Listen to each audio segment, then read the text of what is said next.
n'est pas encore là, donc ok. Le vrai danger viendra si l'on y prend garde. Donc ça, c'est un extrait du livre. Non, non, non, c'est au-dessus, c'est tout ce qui est page. Voilà, et le lien, il est toujours en dessous, ouais.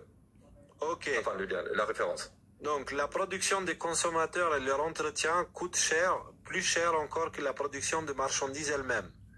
Je crois plutôt à un totalitarisme implicite avec un Big Brother invisible et décentralisé. Il a vraiment dit ça? Oui. Oh.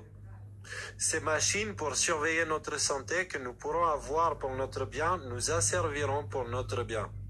Ok? Donc, on pourrait accepter l'idée d'allongement de l'espérance de vie à condition de rendre les vieux solvables et créer ainsi un marché. Les moyens électroniques permettront de définir avec précision le normal et de quantifier le comportement social. Alors, une chose à préciser, aussi pareil sur les mots utilisés. Enregistrer dans vos esprits que le normal est par essence opposé au naturel. On crée du normal pour contrer le naturel. Voilà.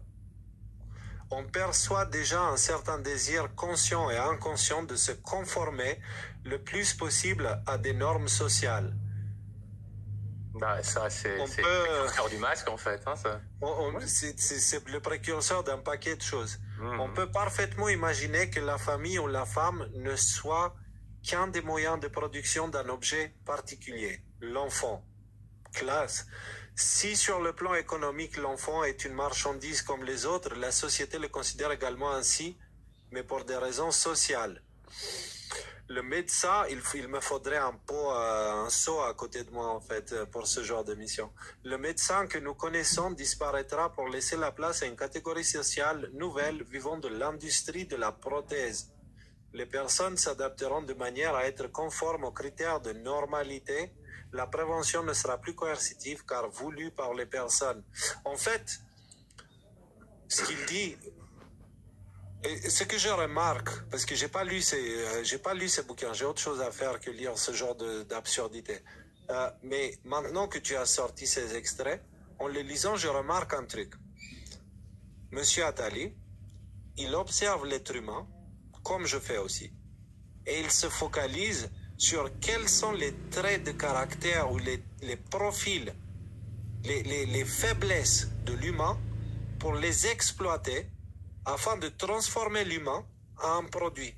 C'est-à-dire constamment son approche de l'être humain, c'est cet angle-là. Donc l'humain, s'il va aller jusqu'à être vieux, il faut qu'il soit solvable. L'humain, c'est une marchandise. L'humain, il a tendance à se comporter comme un mouton. Oui, ce sont des choses, tu vois, qu'il se comporte comme un mouton, c'est quelque chose qu'on peut facilement observer.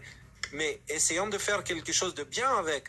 Là, ce qu'il conseille, je sais pas, j'ai vraiment, là, je vais dire le gros mot.